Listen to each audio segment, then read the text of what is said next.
welcome to another episode of Prison Talk with Jamie Mead Emma Charleston.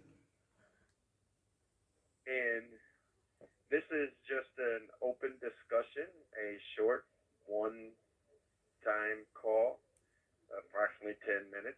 An update, even. Um, and I wanted to make our listeners aware of a situation which I believe it deals with my education inside the prison system, Michigan prison system, but it actually highlights the mentality of corrections officials that hold positions within the education system within the Department of Corrections. And it was yesterday, which was May the 2nd, at approximately 12. I was called up front.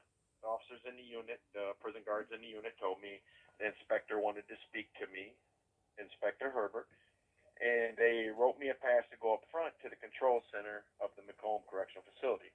When I arrived up there, Inspector Herbert came to the door, but he had another gentleman with him, and that's who I was there to speak to.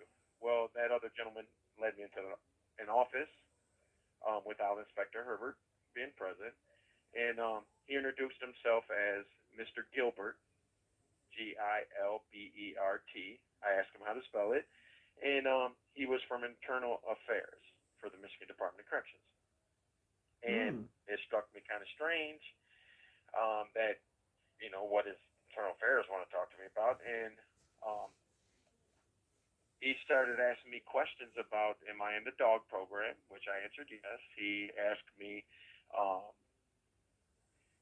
about some transfer holds because I'm in the dog program, and he asked me about some conversations with the school staff here, specifically Miss Rivera, who is the school secretary, and Principal Seabury, and Miss Gamble. And I said, well, what is this about? He said that the secretary, Miss Rivera, for the school of Macomb Correctional Facility, filed a complaint. He didn't tell me who she filed it on, and he assured me I was only a witness, and he said he has to investigate this. And so he asked me, he said, how did I become aware of that these transfer holds were removed?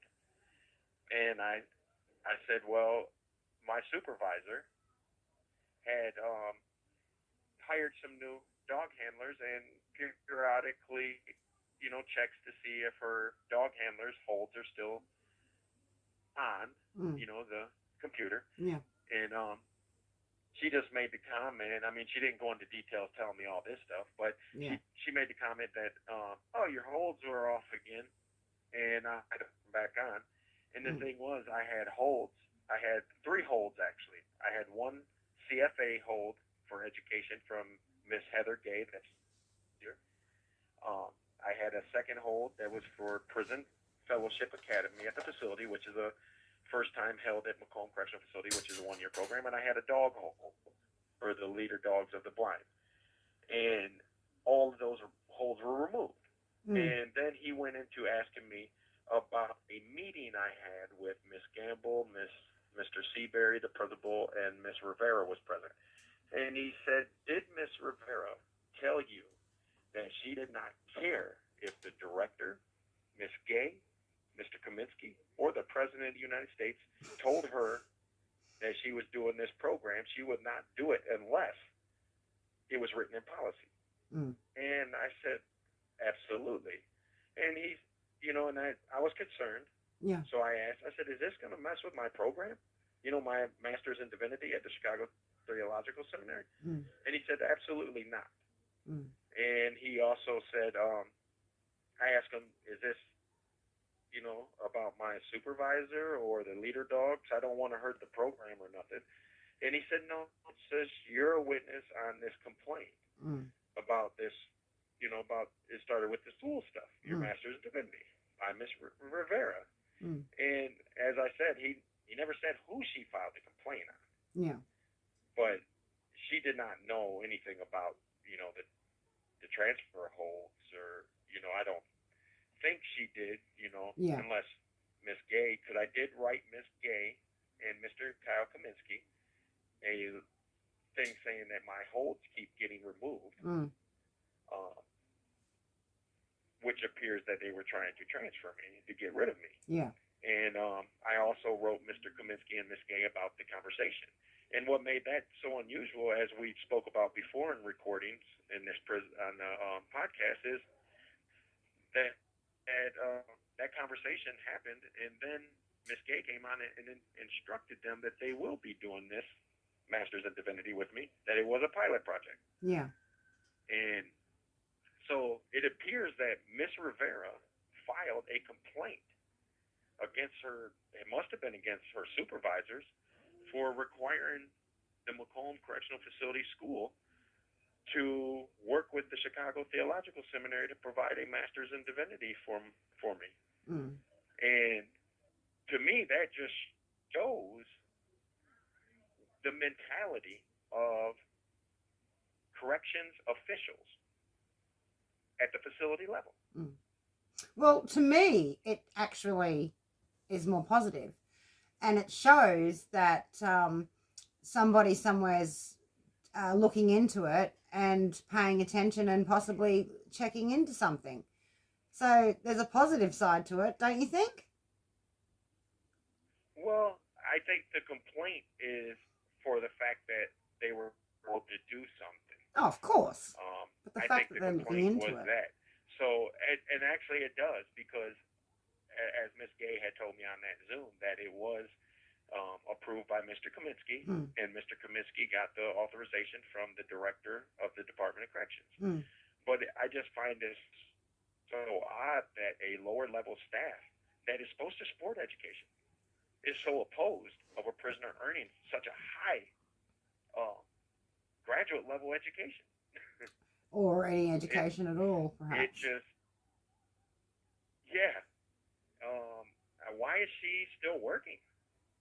That's like putting a teacher in a public school that don't want to teach. Well, aren't they having trouble finding people? Aren't they having trouble finding staff? That's probably why she's still working. I mean, if the people in the upper levels are, so supportive of this program and all the rest of it, then they can't find anyone else to do the job. That's why she's still working. Potentially. They could well, I mean, I don't know, but that's just my assumption. Yeah, that's just our assumption. But I mean, just like us talking about this, it's my assumption of who she filed the complaint on or what the form. I just want our listeners to know and by the way, before it ends, as I was walking out, he said, if I have any more questions, I will get back to you. He showed me what he typed up. And he said, on his way out, he said, yeah, don't worry about it. It's not about you. You're a witness. And he reaffirmed that. But he said, yeah, it appears someone's feelings got hurt. Yeah. Like that. And then he said, I looked at your file and stuff, and he said, it appears that you got a raw end of the deal all the way from the time you come into prison. Yes. And and you continually get the raw end of the deal. And he said, you're actually doing good. He actually complimented me because of the master's degree program. And he said, yeah, Inspector Herbert said that you're doing really good.